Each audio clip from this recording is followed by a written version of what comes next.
All right, I have Chris Camozzi in MMA Disputed Interview Lounge. What's going on, Chris? Not much, man. Just finishing working out for the day. Nice, nice. All right, let's get right down to it. You were part of the Ultimate Fighter 11 for what was it, 2 episodes, I believe? Two, three or four, something like that. I Three or can't four. remember.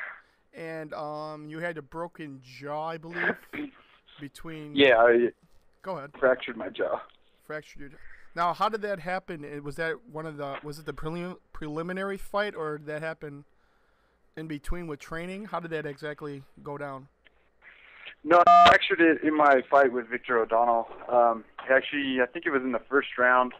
Um, Funny, I got a picture of it. Actually, I remember exactly which punch did it. It was a straight cross to the chin that happened to fracture the lower half of my jaw. So it sucked, but I was kind of lucky. I didn't break the joint, so I didn't have to get my mouth wired shut or anything. I just it fractured from my tooth down through the bottom of my jaw. And how was the recovery regarding the fractured jaw?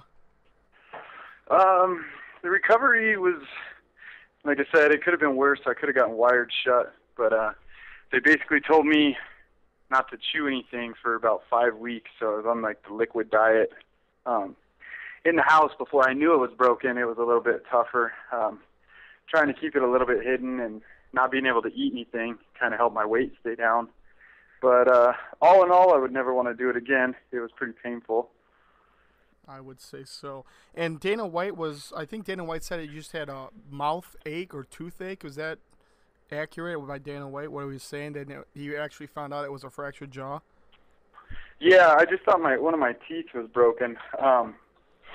That's kind of what I assumed because my mouth was real swollen, so my teeth felt funny anyway, feeling it with my tongue and everything. And so they took me to the dentist, and he wasn't sure what was going on.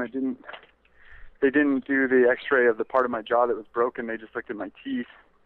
So I was actually going to let him pull one of my teeth up until the day that I left. Actually, I was scheduled to get it pulled out. I figured I could just pull it and then be fine in the competition. When you were on the show, you didn't have much camera time. Did this bother you and compared to the other fighters that had a little more camera time than everybody else? I felt like they were pretty fair with giving me time on there. That wasn't my main concern. I said from the beginning that I didn't go on that show to be some kind of TV star. I went on there to, show my skills and show what I could do in the ring. Too many seasons I've seen where there's guys that just want to be the characters and stuff, and I don't really care about that. I wanted to, represent my family and my friends and my team well instead of making myself look like a jackass. In regards to your MMA career overall, how did that start up? Did you play any other sports? Did you wrestle or anything? Or how did you get into MMA? I played just about every sport I can think of, at least contact-wise. I played hockey, football, everything, wrestling, rugby. In high school, I was wrestling and playing rugby, and I really liked both of them. I went to college for probably a semester, and I just decided that it wasn't for me at the time. And I was bored, and I needed something to occupy my time, so I figured I would take up jiu-jitsu and kickboxing. I'd always been a big fan of UFC, as a little kid watching all the tapes and stuff that you could buy. And it just kind of progressed from there. I went to Gum Mixed Martial Arts, and they teach Brazilian Jiu-Jitsu and kickboxing. I was there probably a solid 9 months, and Brad, the owner, approached me and asked me if I was interested in fighting, and I said, of course. Just kind of history from there. And what did your family think of this like career decision actually in regards to fighting MMA? Were they against it? Were they supporting you? It's a little broken down the middle. I think my dad's kind of he doesn't say anything bad against it, but I think he would rather me go to college and have a good real job. But my mom loves it. She goes to all the fights. She's always there. I love it, and that's what I'm going to do. I want to do something that I enjoy. And if I could do something that makes me happy and not make any money, I'll still do it. But finally, it's paying off, with the UFC and other promotions getting up there. So it's starting to round out a career for me. And how's the career? What do you know what's going on with your next fight? When you're going to fight again? Are you able to fight with the jaw now? What's going on with that? I'm able to fight now. I'm cleared by the doctors and everything. As far as what's next, I'm not really sure yet. It's kind of up in the air. It's in my manager's hands and hopefully in the UFC's hands. I'm just waiting to find out now. Well, hopefully find out sooner than later. Now, if for some reason UFC didn't offer you a contract and they had the same weight class in the future for The Ultimate Fighter, would you go on the show again? If I had the chance and I had to, yeah, I would do the show again. Fighting for the UFC is, like everybody says, it's the Super Bowl of MMA. So if that's what it takes for me to get there, I would do it again in a heartbeat. I'll do whatever I have to get to that point. And what's this? I've been keeping track of your Twitter. You're giving away some prizes from The Ultimate Fighter. What's that all about? Yeah, between myself and PerformanceMMA.com, we got some Team Ortiz shorts and shirts that we're going to give away. I'm just trying to build a database on my website, so the more members I can get on there, the more giveaways I can do with these companies. So right now, once my site hits 500 members, I'm going to give away a pair of autographed Team Ortiz shorts from the show and then 2 shirts to 2 other people. And we're almost there, so we just need a couple more people.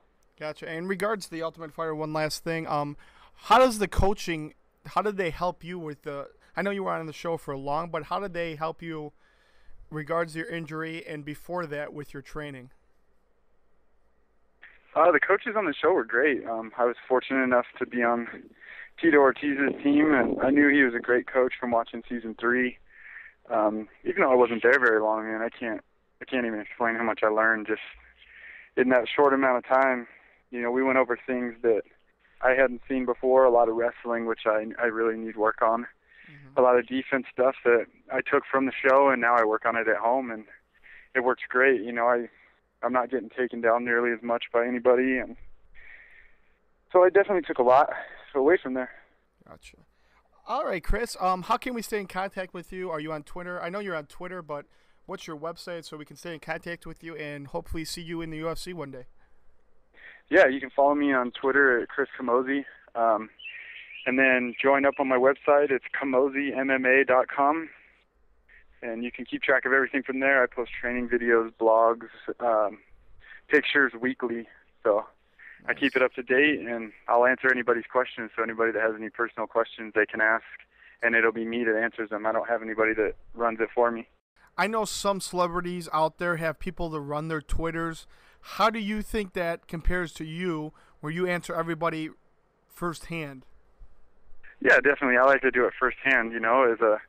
I have people I look up to too, and I would like to know that if I wrote them something, that they would answer me and not be paying somebody to pretend to be them. So I don't plan on doing that to people that might possibly look up to me. Chris, I know you mentioned some sponsors earlier in the interview. Do you want to thank anybody else that helped you got to this point in your MMA career? I'd just like to thank MTX Audio, first and foremost. Without them, I wouldn't have any kind of career. They give me the financial support to pursue my dreams. I'd also like to thank Jason Janae and Magnetic Marketing Associates for a great management team and helping me progress every day. And hopefully we get one of those Chris Camozzi shirts out there soon.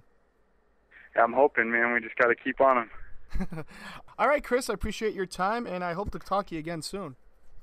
All right, man. Thanks a lot. That was Chris Camozzi from The Ultimate Fighter. Thank you again, Chris, for stepping in the MMA Disputed Interview Lounge. Stay tuned to MMA Disputed for more interviews coming soon.